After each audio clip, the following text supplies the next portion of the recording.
हाँ जी, तो नया चैप्टर आया एग्जम्पशंस फ्रॉम जीएसटी। अभी हमने चैप्टर नंबर 2 देखा, चैप्टर नंबर 3 देखा, यह है चैप्टर नंबर 4। जब हमने चैप्टर नंबर 2 किया तो कौन कौन से सेक्शंस कवर किए वहां पे? सेक्शन नंबर 7 और सेक्शन नंबर 8। उसके बाद जब अगला चैप्टर आया तो सेक्शन नंबर और 10। और ये वाला जो चैप्टर है इसके अंदर क्या करेंगे हम? Section number 11 only. मतलब इतना बड़ा चैप्टर है जो कि दिख रहा होगा, 118 पेजेस के आसपास का पूरा इसका कंक्लूजन है, और सिर्फ एक सेक्शन के लिए ये सारी मेहनत। सेक्शन नंबर 11 इंपॉर्टेंट एरिया है, नो डाउट। एग्जामिनेशंस से बहुत ज्यादा सवाल पूछे जाते हैं। जनरली इसके अंदर अमेंडमेंट्स आती रहती है, चीजें घटती बढ़ती रहती है। मुद्दा क्या है इसका? तो आपको नाम से पता लग रहा है, एग्जम्पशंस फ्रॉम जीएसटी की बात हो रही है कि जीएसटी से किन किन चीजों को एग्जेम्प्ट किया गया है। अब एग्जेम्प्ट किन किन चीजों को किया गया होगा? या तो वो गुड्स होंगे या फिर वो सर्विसेज होंगे। गुड्स को बहुत प्रॉपर तरीके से इस सेक्शन ने डिफाइन नहीं किया। गुड्स में क्या कह दिया कि इस टाइप के जो गुड्स होते हैं ना, ऑल्दो उसकी लिस्ट है, लेकिन अपने को जो पढ़ने हैं वो ज्यादा फोकस किसके ऊपर करना है? सर्विसेज के ऊपर करना है। गुड्स में एक कैटेगरी बता दी गई कि भैया इन टाइप के जो गुड्स होते हैं, जनरली नेसेसिटी नेचर के होते हैं, डेली यूज वाले होते हैं, उनको क्या किया गया? Exempt from GST. लेकिन सर्विसेज के अंदर ऐसा नहीं है कि नेसेसिटी या इस टाइप की कोई डेफिनेशन दी गई हो। यहां बकायदा उसके आइटम बताए गए। कितने आइटम बताए गए? तो आपने चैप्टर नंबर 2 पढ़ा, चैप्टर नंबर 3 पढ़ा, अब क्या पढ़ने आ रहे हो? Chapter number 4। तो इसके अंदर कितने आइटम बताए गए हैं? 23। कितने आइटम बताए गए हैं? 23 ऐसे लिस्ट ऑफ सर्विसेज हैं। लिस्ट ऑफ सर्विसेज नहीं, इसको कह लो आप कैटेगरी ऑफ सर्विसेज, जिनको क्या कर दिया गया? एग्जेम्प्ट। इसको क्या कर दिया गया? एग्जेम्प्ट। 23 क्या है? Category of services. अच्छा, इसको पढ़ने का तरीका क्या होगा? एक बार जब वो पूरा पढ़ लेंगे ना, तो आपको मोटा मोटा क्या कहना है कि सेक्शन नंबर 11 क्या कहता है? सेक्शन नंबर 11 बेसिकली ये कहता है कि सेंट्रल गवर्नमेंट के पास पावर होती है कि वो गुड्स को या सर्विसेज को एग्जेम्प्ट कर सकती है दो तरीके से। एक होगा नोटिफिकेशन, दूसरा आएगा ऑर्डर। इतनी सी बात है सेक्शन 11 के अंदर। उसके बाद आपको मेनली क्या करना है? अपने रजिस्टर के अंदर इसका एक नोट बनाना है, जिसके अंदर गुड्स वाले एरिया में तो कुछ खास नहीं होगा, लेकिन सर्विसेज वाले एरिया के अंदर इन 23 पॉइंट को तमीज से लेके चलना है। जैसे कि आप जब इसके रिवीजन वाले पार्ट में देखेंगे, वहां पे भी ये चीज आएगा कि 23 पॉइंट के अंदर क्या होगा? पहला एक होगा हेडिंग। पहले एक आएगा हेडिंग, ऐसे हेडिंग करके 23 हेडिंग्स है, लेकिन पहले हेडिंग के अंदर फिर मल्टीपल आइटम्स होंगे। उसको शॉर्ट में क्रिप्स मैनर में आपको रजिस्टर में लिखना है, क्योंकि याद वही कर पाओगे। ठीक, कई सारी इसके अंदर वेस्टेज है, कई सारा इसके कंटेंट जो होगा जो कि वेस्टेज, उसमें कोई खास लेने देना नहीं है। आपको अगर पता लग गया हेल्थ केयर सर्विसेज जो क्या है? एग्जेम्प्ट है, तो हेल्थ केयर सर्विसेज के अंदर की 4-6 बातें ऐसी होंगी जो कीवर्ड आपको याद रखना है, बाकी उसकी तमाम याद करने की जरूरत है नहीं। तो इस तरीके से 23 बातें याद रखनी है, याद कम ही रखी जा सकती है। तो 23 के 23 आपको हेडिंग याद करने हैं, और उस हेडिंग के अंदर सब हेडिंग्स क्या क्या है, जैसे हेल्थ केयर सर्विसेज के अंदर किस किस कैटेगरी को उसको बांटा गया है। ठीक है, अभी हम देखेंगे चैरिटेबल ट्रस्ट वाली बात है, तो उसके अंदर कितनी कैटेगरी में बांटा गया, तो 3, 4, 5 कैटेगरी होगी उसके अंदर, जिसको और डिटेल में डिफाइन किया गया होगा। उसकी एंट्री नंबर होंगे यहाँ पे, इसलिए एंट्री नंबर से एक हेडिंग बनती है। तो वो हेडिंग्स जो होंगे, सब हेडिंग, एक हेडिंग आई ऐसे करके 23 हेडिंग्स आएंगी, और हर एक के अंदर 4 बातें, 5 बातें, 6 बातें, 2 बातें, 3 बातें, इस तरीके से सब हेडिंग्स होंगी। इतनी चीजों को अपने को अपने दिमाग में रखना है। फिर उसको एक्सप्लेन किया गया होगा कि इस हेडिंग का मतलब क्या है, उसके अंदर एग्जांपल डाले होंगे। वो सारी चीजें आपकी अंडरस्टैंडिंग के लिए है, जो कि क्लास में ही सुन लोगे तो याद हो जाएगा, लेकिन मेनली याद क्या करना है एट द एंड? 23 हेडिंग्स और उसके अंदर की सब हेडिंग्स। अब आपसे सवाल कैसे आएगा? सवाल आएगा कि भैया कोई सिचुएशन दे रखा होगा, केस स्टडी दे रखा होगा, आपको रिलेट करना है कि क्या ऐसी बातें आपने 23 हेडिंग्स में कहीं ना कहीं देखी है, और क्या उसके सब हेडिंग में कहीं ना कहीं देखी है। कोई रेफरेंस नहीं देना, किसी सेक्शन की कोई खास बात नहीं करनी, सीधा आपको बता देना कि भैया ये जो है हमारी लिस्ट ऑफ सर्विसेज के अंदर आता है, जिसको कि एग्जेम्प्ट किया गया है अंडर सेक्शन 11। ठीक है, तो मोटा मोटा मुद्दा यह आएगा कि सवाल में जितना बात हो रही होगी, जो बात हो रही होगी, वो आपने किसी हेडिंग या किसी सब हेडिंग में सुना है या नहीं, और वो एग्जैक्ट, क्योंकि उसमें थोड़ा बहुत घुमाया जाएगा आपको। अरे बस समझ में। तो ये है मोटा मोटा चैप्टर, लेंथी चल रहा है। लेंथी के अंदर बेसिकली ये जो बात है ना, इसको पढ़ने के ऊपर आप कह लो 90% है, बाकी तो सिर्फ 10% है। अभी एक छोटा पार्ट होगा हमारा 30, 35, 40 मिनट का, उसमें हमारा ये 10% खत्म हो जाएगा। बाकी 90% जो चर्चा होगी वो किसकी होगी? इन 23 बात होगी, जिसमें ऐसा भी कह लो कि एक एक पॉइंट के ऊपर आपकी एक एक क्लास जाएगी।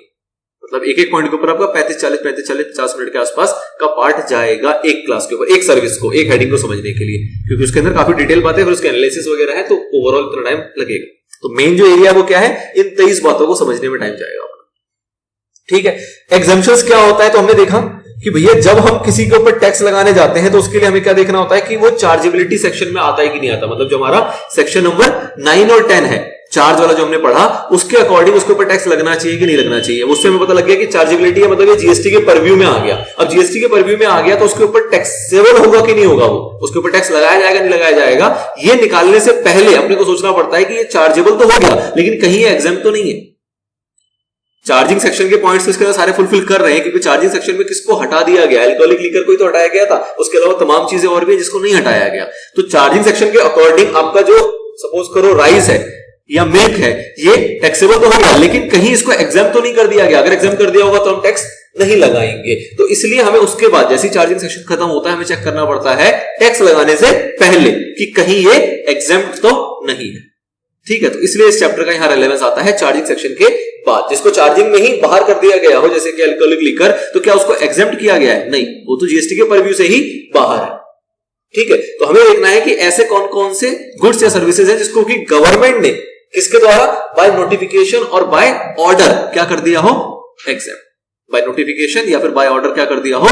एग्जाम्प्ट। उन चीजों को यहां पे अपने को देख के चलना है। जो पेट्रोलियम प्रोडक्ट है वो क्या नोटिफिकेशन या ऑर्डर के तहत है? नहीं, वो अलग चीज है। ऑल्दो वो भी एग्जाम्प्ट है लेकिन वो अलग चीज है, वो नोटिफिकेशन या ऑर्डर में नहीं आया। नोटिफिकेशन और ऑर्डर में जो जो बातें आई हैं उसको अपने को इस चैप्टर में पढ़ना है। ठीक है, चलिए जी, तो ये चैप्टर का ओवरव्यू है बेसिकली। सबसे पहले इंट्रोडक्शन में क्या बातें आएंगी, देखो क्या कह रहा है, when a supply of goods और services falls within the purview of charging section, कि भैया चार्जिंग सेक्शन के अंदर फंस गया, such supply is chargeable to GST, वो जो सप्लाई होगा वो क्या होगा? चार्जेबल टू जीएसटी होगा। लेकिन however for determining the liability to pay tax, अगर हमें टैक्स निकालना है उसके ऊपर तो वो करने से पहले क्या करेंगे? One needs to further check whether the supply of goods और services are exempt from tax, कहीं ये जो गुड्स या सर्विसेज है ये कहीं एग्जाम तो नहीं है। एग्जाम सप्लाई का बेसिकली मतलब क्या होगा? तो देखो एग्जाम सप्लाई में क्या क्या चीज बताई जा रही है कि exempt supply has been defined, exempt supply has been defined as supply of goods और सर्विसेज और बोथ विच अट्रैक्ट्स, तीन बातें कौन कौन सी? नील रेट ऑफ टैक्स और which may be wholly exempt from tax and includes non taxable supply. क्या बातें आई? या तो नील रेट ऑफ टैक्स होगा या फिर उसको होली एग्जाम्प्ट कर दिया हो टैक्स से, या फिर उसी के अंदर मतलब होली एग्जाम्प्ट के अंदर क्या क्या आएंगे? एक और चीज क्या इंक्लूड हो जाएगी आपकी? Non taxable supply. अब नॉन टैक्सेबल सप्लाई का मतलब क्या होता है? वो सारी सप्लाई जिनके ऊपर टैक्स नहीं लगता, मतलब नॉट लेविएबल टू टैक्स। तो non supply means, non taxable supply means a supply of goods और सर्विसेज और both which is not leviable to tax under CGST act और अंडर आईजीएसटी एक्ट। ठीक है sir. Thus, under GST, a supply not leviable to tax is also included within the purview of exempt supply। मतलब कि अगर ये term लिखा हुआ है कि वो वाली सप्लाई जो कि नॉट लेविएबल टू सप्लाई होते हैं, नॉट लेविएबल टू टैक्स है, तो वो वाली सप्लाई भी क्या होगी? आपकी एग्जाम सप्लाई का ही पार्ट है। एग्जाम सप्लाई के अंदर दो बातें आ रही है, निल और दूसरा होली एग्जाम्प्ट। निल और होली एग्जाम्प्ट। होली एग्जाम्प्ट के अंदर इंक्लूड होता है कौन सा वाला? Non taxable supply. और नॉन टैक्सेबल सप्लाई का मतलब क्या है? Not leviable to tax. ये इतनी की समरी थी, इतनी सी। आगे एग्जांपल्स देखो, examples of supply not leviable to tax are alcoholic liquor for human consumption, specified petroleum products namely this जो आपको पता है पांचों बातें, ये पेट्रोलियम प्रोडक्ट्स। तो ये कौन से होंगे? जिनके ऊपर टैक्स नहीं लगाया जाता। ऑल्दो ये किसके अंदर आ गया? एग्जाम्प्ट के अंदर ही आ गया। ये किसके अंदर आ गया? एग्जाम्प्ट के अंदर ही आ गया। लेकिन ये बाय नोटिफिकेशन या बाय ऑर्डर नहीं है, ये तो वो वाले हैं जिसके ऊपर टैक्स लगाया दिया था हमारे एक्ट के अकॉर्डिंग। इसके लिए कोई अलग से नोटिफिकेशन या ऑर्डर पास नहीं किया गया है गवर्नमेंट के द्वारा। Now, power to grant exemption from GST has been granted by section number 11 of the CGST Act and by section number 6 of the IGST Act। तो आपको पता है सेम पैरेलल चलता है, जो CGST Act का होता है वही पैरेलल कहां चल रहा होता है? IGST Act में। ऑल्दो हम क्या पढ़ रहे होते हैं? सिर्फ और सिर्फ CGST Act। तो CGST Act का सेक्शन क्या हो गया? Section number 11। और IGST का क्या हो गया? 6। ऑल्दो बातें क्या है? सेम है, जिसके अंदर पावर दी गई किसको? गवर्नमेंट को, कि वो क्या कर सकती है? एग्जेम्पशंस ग्रांट कर सकती है, जो भी इनको लगेगा बाय नोटिफिकेशन या बाय ऑर्डर, जो उनको जरूरत लगेगी, हाँ भैया इसको एग्जेम्प्ट कर देना चाहिए। तो उसकी पावर किसके पास है? सेंट्रल गवर्नमेंट या फिर state government, as the case में भी उनके पास ये पावर है कि वो एग्जेम्पशन दे सकते हैं under section 11 of the CGST act या फिर section 6 of the IGST act. Now state GST laws also contain identical provisions granting power to exempt SGST. वही बात हो गई कि भैया स्टेट गवर्नमेंट के पास कहां पे होगा? स्टेट जीएसटी के अंदर वो पावर दी गई है। और तो उसको हम पढ़ के नहीं चलेंगे, लेकिन हमें ये पता लग गया कि जैसे सीजीएसटी की एग्जम्पशन कौन दे सकता है? Central government. आईजीएसटी की एग्जम्पशन कौन दे सकता है? Again central government. वैसे एसजीएसटी की कौन दे पाएगा? State government. तो दोनों की पेरिटी से ही एग्जम्पशन दिया जाएगा। Under GST essential goods services that is public consumption product services have been excepted. Generally मतलब क्या होगी कि एसेंशियल गुड्स, वो वाले गुड जो कि हमारे लाइफ के लिए एसेंशियल माने जाते हैं, मतलब मैंडेटरी है, नेसेसरी है और उसको हर कोई अफोर्ड नहीं कर सकता। अगर उसके ऊपर हम टैक्स लगाने लग जाएंगे तो वो क्या हो जाएगा, कंपैरेटिवली महंगा। और अगर महंगा हो जाएगा तो ऑब्वियस सी बात है जो लोग उसको बड़ी मुश्किल से अफोर्ड कर पा रहे हैं उनके लिए वो अफोर्ड करना और मुश्किल हो जाएगा। लेकिन वो एसेंशियल कैटेगरी का है, मतलब उनको वो चाहिए जीवन व्यतीत करने के लिए, तो इसलिए उनको जनरली क्या किया जाता है, एग्जेम्प्ट किया जाता है।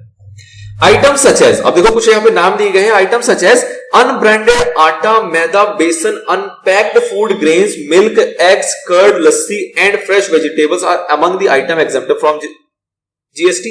Further essential items like health care services, अब सर्विसेज की बात कर रहे हैं, ऊपर किसकी बात हो गई, गुड्स की कुछ बात हो गई। तो कुछ एसेंशियल सर्विसेज क्या होगी, जैसे कि हेल्थ केयर सर्विसेज हो गई, एजुकेशन सर्विसेज हो गए, ETC have also been exempted. मैंने आपको क्या बताया कि भैया गुड्स के अंदर जैसे यहां पे कहा गया आइटम सच एज, तो यहां पे इसी तरीके से ही डिफाइन किया गया, इसके अंदर हम गुड्स के आइटम को पढ़ने नहीं जाएंगे डीप में। लेकिन जैसे यहां पे सर्विसेज के बारे में बताया गया तो यहां पे 2 सर्विसेज का नाम दिया गया, ऐसे अपने को कितने सर्विस पढ़ने, 23 हेड्स को पढ़ना है, उसके अंदर मल्टीपल सर्विसेज कवर हो जाएंगे। तो ऐसे 23 हेड्स को अपने को पढ़ के चलना है इसी चैप्टर के अंदर। ऑल्दो गुड्स के अंदर इतना डीप में नहीं जाएंगे, उसके अंदर देख लेंगे कि इस टाइप के जो एसेंशियल कमोडिटीज होते हैं, एसेंशियल गुड्स होते हैं, उसको क्या कर दिया गया है, एग्जेम्प्ट। और एग्जांपल के तौर पे आप 5-6 नाम याद रखोगे। ठीक, आगे it is important to know that exemption under GST may be provided in any of the following manner. क्या कह रहे हैं कि एग्जम्पशन जो होगा वो इन तरीके से दिया जा सकता है। तो बेसिकली 4 कैटेगराइजेशन है कि किस किस तरीके से एग्जम्पशन दिया जा सकता है। देखो पहला क्या कह रहा है, एग्जम्पशन टू स्पेसिफाइड एक्टिविटीज और ट्रांजैक्शन। कोई स्पेसिफाइड एक्टिविटी है, कोई ऐसा लगा गवर्नमेंट को कि भैया ये वाली एक्टिविटी है, ये वाली ट्रांजैक्शन को क्या कर देना चाहिए, एग्जेम्प्ट कर देना चाहिए, तो वो कर सकते हैं। एग्जांपल के तौर पे आपने ये पीछे पढ़ा, क्या पढ़ा कि जब हम देखा था कि हमने जब रेजिडेंशियल पर्पस के लिए अगर रेंट पे घर देते हैं रहने के लिए, तो हमने क्या देखा था कि उसको एग्जेम्प्ट कर दिया गया है। इसमें हम ये नहीं देखते कि सर्विस प्रोवाइडर कौन है, यहाँ पे सप्लायर कौन है, बेसिकली हम वो नहीं देखते। रेसिपिएंट कौन है वो नहीं देखते, मतलब कौन सप्लाई कर रहा है और किसको मिल रहा है वो मैंडेटरी नहीं है। मैंडेटरी क्या है कि एक्टिविटी क्या हो रही है, ट्रांजैक्शन क्या हो रही है, और ये वाली ट्रांजैक्शन वो स्पेसिफाइड है जिसको क्या किया गया है, एग्जेम्प्ट। एक एग्जांपल आपने देखा था और क्या कि जब ट्रांसफर किया जाता है किसी भी एंटिटी को एज अ गोइंग कंसर्न, तो आपने पढ़ा था लास्ट मतलब पीछे वाले एरिया के अंदर कि अगर गोइंग कंसर्न वहां पे फुलफिल हो रहा है तो उस केस में वो जो ट्रांसफर होगा वो आपका सप्लाई के अंदर कवर नहीं होता, वो भी आपकी स्पेसिफाइड एक्टिविटी के अंदर आ जाता है। तो इस टाइप के कुछ आइटम हो सकते हैं एग्जांपल के तौर पे। तो पहला क्या है कि exemption to the specified activities और ट्रांजैक्शन, जहां पे पार्टी मैटर नहीं करती, सप्लायर कौन है, रेसिपिएंट कौन है, ये मैटर नहीं करता। Sometimes exemption is provided in respect of specified activities or transaction, consequently the status of the supplier or recipient becomes immaterial। मतलब सप्लायर या रेसिपिएंट क्या स्टेटस रखता है, वो गवर्नमेंट है, रजिस्टर्ड है, अनरजिस्टर्ड है, इस टाइप की जितनी चीजें होती है वो सब मैटर नहीं करती। एग्जांपल के तौर पे वही दोनों है, service by way of transfer of a going concern as a whole और an independent part thereof, और दूसरा आपका service by way of renting of residential dwelling for use as residence. ठीक, तो ये आपके क्या है, exempt. Now exemption to specified suppliers, अब कुछ एक सप्लायर्स है जिनको एग्जेम्पशन दी गई, मतलब ये सभी के लिए नहीं है। ये जैसे ऊपर एक्टिविटीज जो थी वो किसके लिए थी, सबके लिए थी, सप्लायर कोई भी और रेसिपिएंट कोई भी फर्क नहीं पड़ता। लेकिन यहां पे किसके लिए एग्जेम्पशन दी जा रही है, सिर्फ और सिर्फ स्पेसिफाइड सप्लायर्स को। तो इसका एग्जांपल क्या है, जैसे कि कोई सर्विस प्रोवाइड कर रहा है आपका आरबीआई, तो ये किसके है, सिर्फ और सिर्फ एक्सक्लूसिवली फॉर आरबीआई की। आरबीआई ही ऐसी सप्लायर की कैटेगरी में आ रहा है जिसको भी क्या कर दिया गया, एग्जेम्प्ट कर दिया गया, सभी के लिए नहीं है, क्योंकि हर कोई आरबीआई नहीं हो सकता। तो वो एक कैटेगरी ऑफ सप्लायर को यहां पे नॉमिनेट कर दिया गया कि भैया तुम लोग इस टाइप की सर्विस दोगे तो वो क्या माना जाएगा, exempt.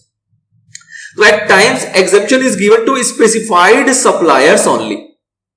Here the status of recipient become immaterial। अब ऊपर क्या हुआ था कि भैया दोनों स्टेटस, सप्लायर का और रेसिपिएंट का, दोनों क्या था, बेकार। यहां पे क्या है, सप्लायर का स्टेटस मैंडेटरी है, जो आपको प्रिस्क्राइब किया गया वही होना चाहिए, रेसिपिएंट कोई भी फर्क नहीं पड़ता। ठीक है, एग्जांपल के तौर पे services provided by central government, state government, union territory और local authority where the consideration for such service does not exceed 5000। कह रहा है कि कोई सर्विस प्रोवाइड की जा रही है गवर्नमेंट के द्वारा और वहां पे जो कंसिडरेशन आ रहा है वो 5000 से ज्यादा नहीं आ रहा। अब इन जो भी एग्जांपल आ रहे हैं ना, इसकी टेंशन नहीं लेना, अभी आगे डीप में हमें सारे जो लिस्ट ऑफ सर्विसेज देखेंगे उसके अंदर सबके सब ये कवर हो जाएंगे वन बाय वन। फिलहाल एग्जांपल के तौर पे कैटेगराइज किया गया है कि किस किस तरीके से एग्जम्पशन हो सकती है। तो 4 बातें थी, पहला कौन सा आया, स्पेसिफाइड ट्रांजैक्शन। दूसरा कौन सा आया? Specified supply. ठीक है, दूसरा एग्जांपल है service by the RBI. Now अगला कौन सा आएगा? Exemption to the specified recipient. अब यहां पे कुछ अनोखा होगा रिसिपिएंट के अंदर, तो उन्हीं को क्या कर दिया गया? एग्जेम्प्ट कर दिया गया। तो जनरली अनोखे में आप देखते हो क्या कौन होते हैं? गवर्नमेंट खुद। गवर्नमेंट कहते हैं कि भैया मैं रेसिपिएंट हूं, अगर मुझे मिल रहा होगा ना तो मैं नहीं जानता, मैं नहीं दूंगा जीएसटी। ऐसा गवर्नमेंट अपने आप के लिए कह के चलती है कई जगहों पे। तो देखो क्या है, in some cases exemption is given to specified recipient only, here the status of supplier become immaterial. यहां पे सप्लायर किसी काम का, उसका स्टेटस क्या है फर्क नहीं पड़ता, रेसिपिएंट का स्टेटस जो बताया गया है वही होना चाहिए। जैसे कि सर्विस प्रोवाइडेड टू, किसको दिया जा रहा है? Central government, state government, union territory under any insurance scheme for which total premium is paid by the central government, state government, union territory. किसी इंश्योरेंस स्कीम के द्वारा गवर्नमेंट को क्या दी जा रही है? कोई सर्विस दी जा रही है जिसके अंदर जो इंश्योरेंस है वो एक्चुअल में पे भी कौन कर रहा है? वो गवर्नमेंट ही पे कर रही है, बस एक यूनिट से दूसरे यूनिट में वो सर्विस प्रोवाइड की जा रही है। तो वो आपका क्या होता है? एग्जेम्प्ट। दूसरा देखो एक और इंपॉर्टेंट है, services provided to the central government, state government, union territory administration under any training programme for which total expenditure is borne by what? वही अगेन वही चीज आ गई। इसको आप सिंपली ऐसे भी समझ सकते हो कि भैया एक गवर्नमेंट अगर दूसरे गवर्नमेंट को सर्विस देती है ना, तो वो भी आपकी किस कैटेगरी में आ जाती है? एग्जेम्प्ट के अंदर आती है, क्योंकि कुल मिला के कंसिडरेशन किसका आ रहा है? उसी सेंट्रल गवर्नमेंट का यूज हो रहा है, या स्टेट गवर्नमेंट का यूज हो रहा है, या यूनियन टेरिटरी का यूज हो रहा है। ठीक है, आगे exemption to specified suppliers and specified recipients. अब यहां पे दोनों लोग आ गए कि जो आपके सप्लायर है वो भी स्पेसिफाई किया जाएगा और जो रिसिपिएंट है वो भी स्पेसिफाई किया जाएगा। Sometimes exemption is given only when activities और transaction are carried out by specified suppliers for specified recipients only. Example के तौर पे बड़ा ही बेहतरीन एग्जांपल है, ये आगे आएगा वैसे।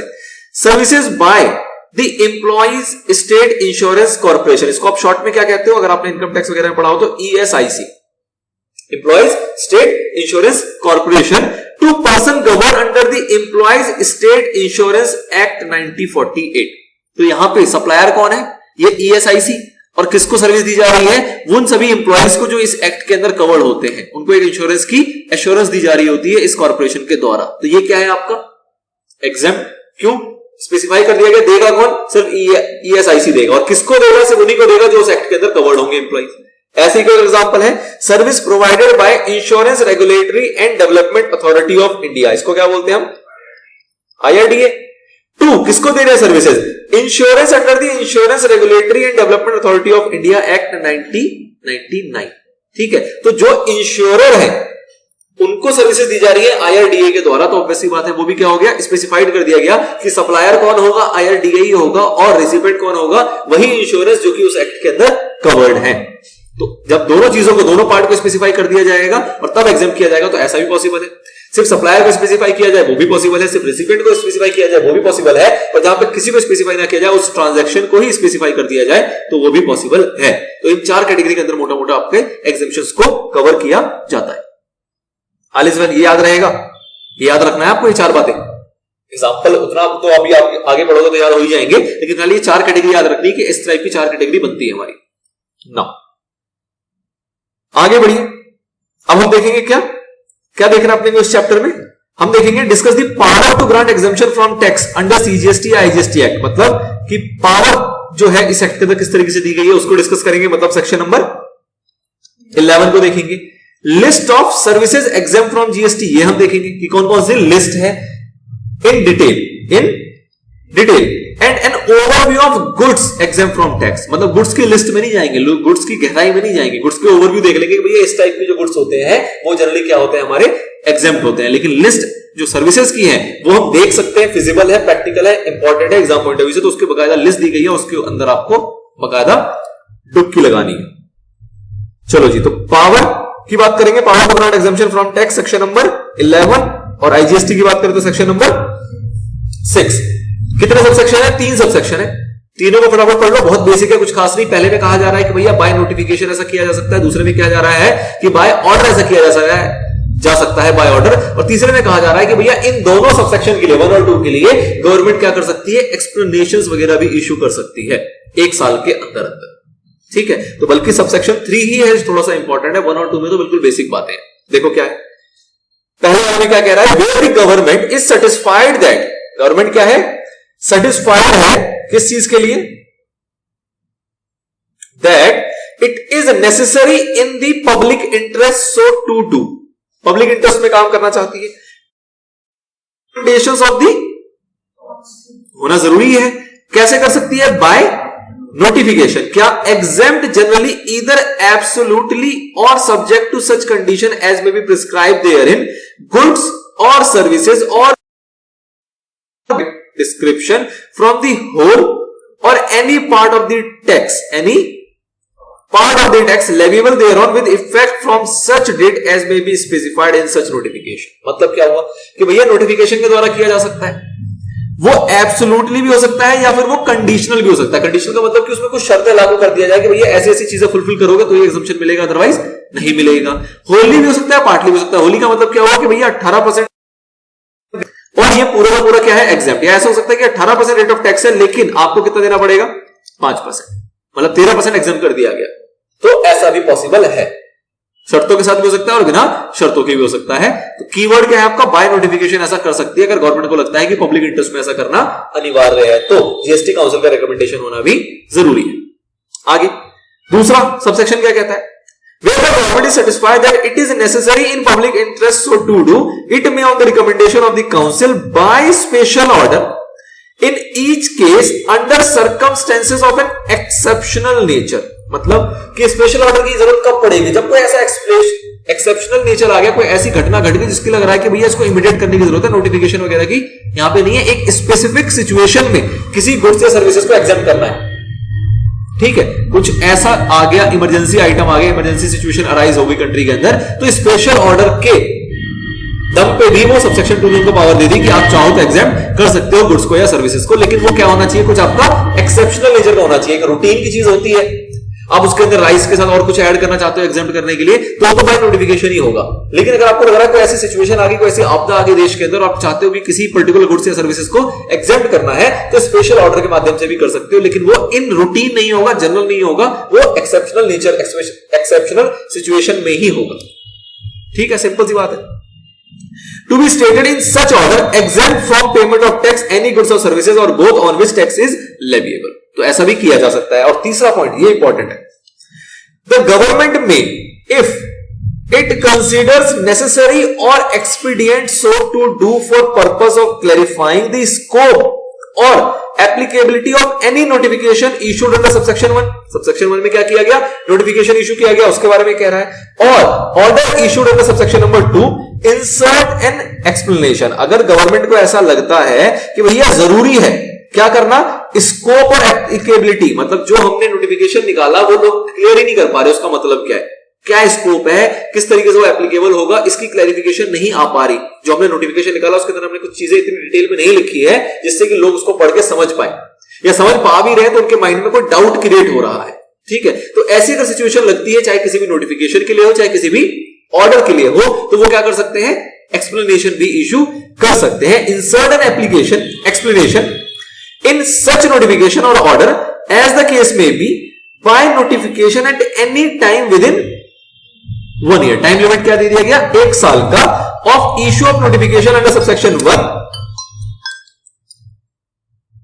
और order under subsection 2 and every such explanation, जो भी इस टाइप की explanation issue की जाएगी shall have effect as if it had always been the part of the first such notification or order as the case may be। अब ये वाली बात क्या कहेगा? देखो, सपोज करो कि कोई आपका एक सेक्शन है या कोई उसकी लिस्ट है या कोई रूल है, ठीक है, कोई भी एक रूल है वो आपका इंसर्ट किया गया लेट से 1/8/2017, ठीक है, इसके रिगार्डिंग गवर्नमेंट कोई नोटिफिकेशन लेके आई, ठीक है, नोटिफिकेशन लेके आई वो 30/9/2019 में, ठीक।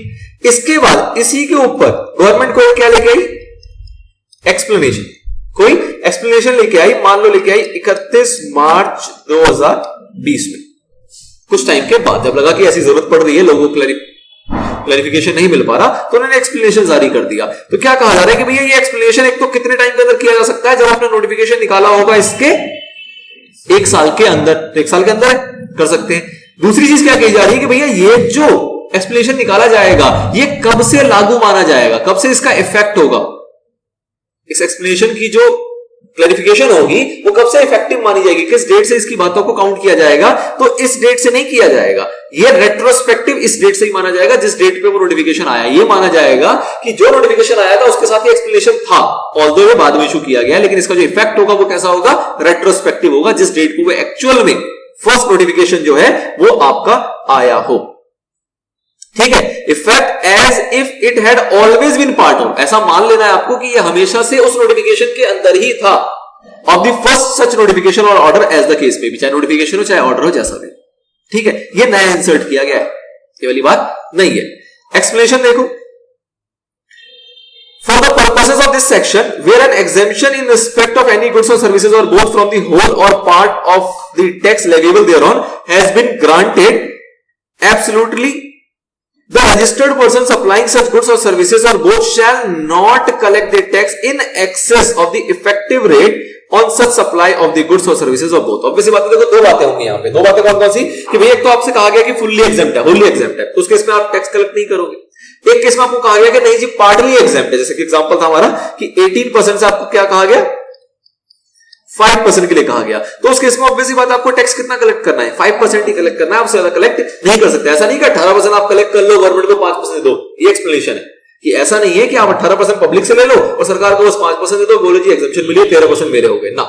अगर आपको कहा गया कि 5% का टैक्स है, आपको उसको पार्टली एग्जेम्पशन दी गई है, तो इसका मतलब ये है कि आप पार्टली ही कलेक्ट करोगे और फिर पार्टली जमा कर दोगे, आपको नहीं मिल रहा। अरे बस समझ, तो ये एक्सप्लेनेशन थी हमारी। तो ये सिंपल सा सेक्शन नंबर 11 है, इसके अंदर कोई लंबी बातचीत नहीं थी, छोटी सी इसके एनालिसिस है, उन्हीं चीजों को रिपीट किया गया, फटाफट से पढ़ के खत्म करते हैं। वैसे सेक्शन की वर्डिंग में कोई डाउट है ऐसा कि एनालिसिस की बहुत ज्यादा जरूरत हो? सिंपल सेक्शन था। पहले वाले सब सेक्शन में क्या कह रहा है, नोटिफिकेशन के द्वारा गवर्नमेंट ऐसा कर सकती है अगर उसको लगता है जरूरी है, तो पब्लिक इंटरेस्ट में रिकमेंडेशन होगा जीएसटी काउंसिल का। दूसरे में वही कहा गया कि भैया एक्सेप्शनल नेचर हो गया तो उसके इसमें बाय ऑर्डर भी ऐसा किया जा सकता है गवर्नमेंट के द्वारा। तीसरे में कह रहे हैं कि भैया कोई उसके लिए अगर एक्सप्लेनेशन ऐड करने की जरूरत है तो वो भी किया जाएगा, और उसका इफेक्ट कब से माना जाएगा, रेट्रोस्पेक्टिव, जिस डेट में नोटिफिकेशन या ऑर्डर निकाला गया था। इतनी सी बात थी बस सेक्शन 11 के अंदर। एनालिसिस फटाफट से रीड मार लेते हैं। Exemption from payment of tax, GST laws empower करती है सेंट्रल गवर्नमेंट और state government as the case may be to grant exemption from tax. The exemption is granted on recommendation of the GST council. तो तोड़ तोड़ के बात लिखी गई है, भैया एग्जेम्पशन कौन दे सकता है, सीजी या एसजी, और ऑब्वियसली किसके रिकमेंडेशन को होना चाहिए, वो जीएसटी काउंसिल के। Exemption can be from whole of the tax or part of the tax. It should be granted in public interest. Exemption दो पार्ट में दी जाएगी, तो पूरा एग्जाम कर दिया गया या फिर उसका पार्ट एग्जाम कर दिया गया, थोड़ा एग्जाम थोड़ा सा आपको जमा भी करना है। Now, exemption can be granted to goods or services or both of any specified description by way of issuance of notification. Exemption कैसे दिया जा सकता है, गुड्स सर्विसेज या किसी को भी दिया जा सकता है, किस तरीके से, या तो हम नोटिफिकेशन इशू कर दें, either absolutely, that is what unconditional exemption. Exemption is not subject to any conditions, कोई कंडीशन नहीं है भैया, फुल्ली एग्जाम कर दिया हमने, उसको कोई कंडीशन नहीं लगाई। या दूसरा क्या हो सकता है, और conditionally, that is exemption is subject to specified conditions. कुछ कंडीशन बता दी जाएंगे, 3-4 बातें आप ये फुलफिल करोगे तो ही एग्जेम्पशन मिलेगा, अदरवाइज नहीं मिलेगा। एग्जेम्पशन में be granted by special order in case of circumstances of an exceptional nature. अगर ऐसा कोई सिचुएशन आ जाती है तो स्पेशल ऑर्डर के थ्रू भी एग्जेम्पशन दिया जा सकता है, उसकी पावर भी गवर्नमेंट के पास है। ये सब सेक्शन 2 में था। नाउ द एब्सोल्यूट, एब्सोल्यूट को आप क्या कह सकते हो, अनकंडीशनल। एब्सोल्यूट का मतलब क्या है, अनकंडीशनल। तो एब्सोल्यूट या फिर unconditional exemption is mandatory in nature where the supply of goods और सर्विसेज और both are unconditionally exempted from the whole of the tax. The registered person does not have option to collect and pay the tax. Obviously बात, अगर पूरा exempt कर दिया गया, अगर exemption कैसी दी गई है, होल, तो उस केस में जो आपका रजिस्टर्ड पर्सन है, एक तो ये एब्सोल्यूट है, मतलब अनकंडीशनल है, कोई कंडीशन नहीं लगाई और हमने कह दिया गुड्स पे टैक्स नहीं लगेगा, जैसे कि आपका आटा, अनब्रांडेड आटा या कर्ड, ये क्या है, कोई कंडीशन नहीं है, ये कोई भी बेचे कोई भी खरीदे कैसा भी हो, ये क्या है, आपका टैक्स फ्री है और पूरा का पूरा टैक्स फ्री है। तो ऑब्वियसली बात है, जो ये कर्ड बेच रहा होगा वो क्या जीएसटी कलेक्ट करेगा, नहीं, क्योंकि ना कोई कंडीशन है। ऐसा नहीं कि वो बोला नहीं मैंने कंडीशन फुलफिल नहीं की इसलिए मैं जीएसटी कलेक्ट कर रहा हूं, ऐसा तो नहीं बोल पाएगा। ऐसा कब बोल पाएगा, जब कंडीशनल एग्जेम्पशन होगा, तो उसमें बोल सकता है कि भैया जो आपने कंडीशन दी थी मैंने फुलफिल नहीं कर पा रहा इसलिए मैं कलेक्ट कर रहा हूं टैक्स, वो कर सकता है। लेकिन जहां पे अनकंडीशनल है, एब्सोल्यूट है और होल एग्जेम्पशन है, पूरी की पूरी एग्जेम्पशन दी हुई है, तो वहां पे वो बिल्कुल भी टैक्स कलेक्ट नहीं कर सकता और पे करने की तो कोई सवाल ही नहीं उठता। ऑन सप्लाई ऑफ गुड्स और सर्विसेज और both, where the supply of the goods और सर्विसेज और both are unconditionally exempt from part of the tax. Unconditionally है, लेकिन जो एग्जेम्पशन दी गई है वो कितनी दी गई है, होली नहीं है, पार्टली है। उस केस में क्या होगा, the registered person does not have option to collect and pay the tax in excess of the effective rate. मतलब आपको कलेक्ट करना है, पे भी करना है, लेकिन उससे ज्यादा नहीं जितना आपको प्रिस्क्राइब किया गया। जो इफेक्टिव रेट बताया गया है उतना ही कलेक्ट करोगे और उतना ही ऑब्वियसली पे भी करोगे। कोई नई बातचीत नहीं थी।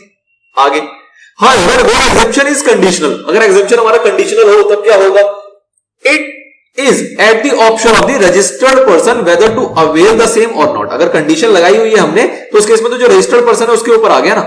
अगर वो कंडीशन फुलफिल करेगा तो एग्जेम्पशन अवेल करेगा, अगर कंडीशन फुलफिल नहीं करेगा तो एग्जेम्पशन उसको नहीं मिलेगी। तो ये उसके ऊपर है कि वो चाहे तो अवेल करे, चाहे तो अवेल ना करे। तो इसके अंदर अगर वो अवेल करेगा तो कलेक्ट नहीं करेगा, पे भी नहीं करेगा। अगर वो अवेल नहीं करेगा तो वो कलेक्ट भी कर सकता है और पे भी कर सकता है। तो इसके अंदर कुछ खास बात बचती नहीं। इन्हीं चीजों को यहाँ पे डायग्राम से दोबारा रिपीट कर दिया गया है, हम छोड़ रहे हैं, पढ़ लेना, कुछ खास नहीं है। डायग्राम में उसी चीज को डाल दिया गया। तीसरा इंपॉर्टेंट पॉइंट जो आता है वो पढ़ने वाला है, explanation inserted within 1 year for the purpose of clarifying the scope और एप्लीकेबिलिटी ऑफ एनी नोटिफिकेशन या फिर order to have retrospective effect. 1 साल के अंदर अंदर एक्सप्लेनेशन ऐड किया जा सकता है और उसका इफेक्ट जो होगा वो कैसा होगा, रेट्रोस्पेक्टिव होगा। मतलब बैक डेट से वो इफेक्टिव या एप्लीकेबल माना जाएगा। समझ चुके हैं हम ऑल दो, पर देखो फिर भी, wherever the government feels that there is a need to clarify the scope or applicability of any notification order issued under this section, it can issue an explanation within 1 year of issue of said notification order. Such explanation shall have effect as if it was there when first such notification order was issued। ऐसा माना जाएगा कि ये तभी वहीं पे था, आपको दिखा नहीं। नोटिफिकेशन आया, उसके 1 साल के अंदर अगर कोई एक्सप्लेनेशन आया है तो आपको ये मानना है कि वो एक्सप्लेनेशन जब नोटिफिकेशन आया था तब था। ऐसा आपको ट्रीट करके चलना है। That is, explanation so inserted would be effective retrospectively. It is hereby clarified that the explanation so inserted for a particular entry in the notification is effective from the inception of the entry in notification and does not from the date from which the notification that inserted said explanation become effective। इस चीज को explanation करेंगे, अभी tension ना लो, वही चीज को बात बता रहा है। एग्जांपल देखो, अच्छे समझ में आ जाएगा। कह रहा है कोई प्रिंसिपल नोटिफिकेशन है, मतलब कि कोई मेन नोटिफिकेशन, प्रिंसिपल मतलब मेन नोटिफिकेशन आया, कुछ ये नंबर था, कब आया, 28/2017 को, came into force with effect from 1/7/2017। कहा गया नोटिफिकेशन आया और ये एप्लीकेबल कब से होगा, 1/7/2017 से होगा। ठीक है जी। Thereafter a new entry number this was inserted with effect from 21/9/2017। तो यहां पे डेट रेलेवेंट क्या हो गई, 1/7/2017 पे प्रिंसिपल नोटिफिकेशन आया। इसके बाद इसके अंदर कोई एंट्री इंसर्ट की गई है, कब, 21/9/2017 से, 21/9/2017 से। ठीक है sir. Subsequently, an explanation was also inserted with respect to entry number this। ये जो एंट्री नंबर थी इसके लिए कोई एक्सप्लेनेशन और इंसर्ट किया गया by issue of a notification on 26/7/2018। 26/7/2018 क्या 1 साल के अंदर है, क्या 1 साल के अंदर है? अरे नहीं बोल रहा नालायक, ये 9 है, ये 7 है, 1 साल के अंदर नहीं है। 1 साल के अंदर एक्सप्लेनेशन इंसर्ट कर दी गई। That is within 1 year of the insertion of entry this, although the effective date mentioned in the notification which inserted said explanation was 27/8/2018। मतलब कि ये जो 26/7 को आया है, इसकी इफेक्टिव डेट कब से मानी जाएगी, इसके अगले दिन से। 26 को मैंने इश्यू किया तो इफेक्टिव कब से होगा, जनरली मीनिंग तो ये निकल के आती है ना कि आज एक्सप्लेनेशन आया तो कल से इफेक्टिव है। लेकिन said explanation will effect from the inception of entry this in notification this, that is 21/9/2017। मतलब इस वाले डेट से वो क्या माना जाएगा, इफेक्टिव माना जाएगा, नॉट ऑन 27/7/2018। तो यही बात कहना चाह रहा है कि भैया किसी पॉइंट कोई नोटिफिकेशन का एक्सप्लेनेशन अगर कल को भी इश्यू होता है तो उसकी वैलिडिटी कब से होगी, जब से वो ओरिजिनल नोटिफिकेशन आया था या कोई एंट्री इंसर्ट की गई थी जिसके ऊपर बात कर रहा है। वो रेट्रोस्पेक्टिव में उसका इफेक्ट लेके चलेंगे।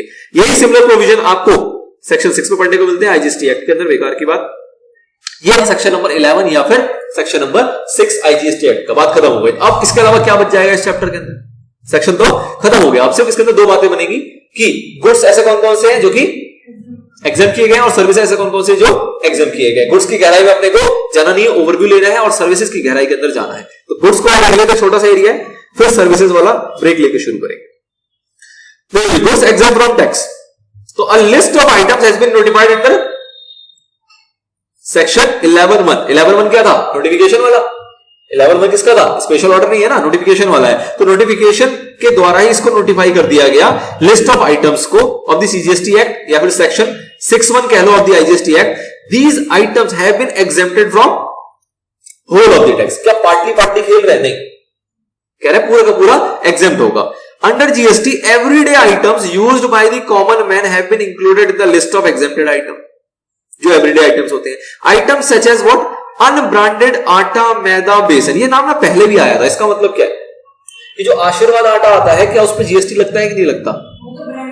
वो ब्रांडेड आटा में कवर हो जाएगा, तो उस पर लगेगा. जो अनब्रांडेड आटा है, चक्की पे बट रहे हैं, चक्की पे मिल रहा है, या फिर कोई पैकेट में भी आ रहा है लेकिन उस पर कोई ब्रांडिंग नहीं है, तो उस टाइप के अगर आटा, बेसन वगैरह वाली आइटम होंगी तो उनके ऊपर क्या होगा? जीएसटी नहीं लगेगा. लेकिन अगर ब्रांडिंग वहां पे यूज हो रही है तो उस केस में वहां पे जीएसटी लेवी होगा. अनपैक्ड फूड ग्रेन्स, पैकिंग वाले नहीं. Milk, eggs, curd, lassi and fresh vegetables are among the item exempted from GST. ये कुछ आइटम्स है जो कि आपके जीएसटी से एग्जेम्प्टेड. ठीक है. अब देखो यहां पे एक बड़ी अच्छी चीज लिखी गई. क्या? Some of the example of the goods exempted from the tax have been provided herein. आप कुछ आपको एग्जांपल दे दिए गए और साथ ही में एक फुटनोट यहां चिपकाया गया सेकंड नंबर का. देखो क्या मजे की बात बता रहा है. कह रहा है स्टूडेंट्स में go through the complete list of the goods exempt from GST on CBIC website. CBIC website पे जाके आप चेक कर सकते हो कि ऐसे कौन कौन से गुड्स है जिसको कि एग्जेम्प्ट किया गया है फॉर नॉलेज पर्पस. पेपर में नहीं आएगा. नॉलेज पर्पस के लिए आप चाहो तो जाके चेक कर सकते हो. बताओ बोला, आपके पास टाइम है इतना? जो सिलेबस है वो तो पूरा हो नहीं रहा हमारा, वो तो ऐसे समझ नहीं आ रहा. हम वो जाके वेबसाइट में चेक करें, लिस्ट निकालें और फिर नॉलेज बढ़ाएं. तो ऐसा आप चाहो तो कर सकते हो. तो ये कुछ एग्जांपल दे दिए गए आपको. Live fish, fresh milk, potatoes, grapes, Indian national flag और प्लास्टिक बैंगल्स. ये एग्जांपल्स हैं. आपको ऐसी 5-6 एग्जांपल याद रखने एग्जाम पर्पस के लिए. बाकी आप चाहो तो डिटेल में उन्होंने बता दिया, बट आप चाहोगे नहीं तो कोई नहीं, 5-6 एग्जांपल कम से कम याद रख लेना, काफी है. ठीक है. तो गुड्स में इतनी चर्चा है. कहने का मतलब क्या है कि हमारा 10% एरिया यहां पे खत्म हुआ चैप्टर नंबर 4 का. अब 90% एरिया किसमें जाएगा? 29 बातों के ऊपर, जिसके अंदर हम देखेंगे 1 by 1 सर्विसेज को, उसकी एक एक हेडिंग को, और उसके अंदर कितनी कितनी एंट्रीज है और उन एंट्रीज की प्रॉपर एनालिसिस और एक्सप्लेनेशन. ठीक है. फिलहाल इसको यहीं ब्रेक करते हैं. सर्विसेज को शुरू करेंगे छोटे से ब्रेक के बाद.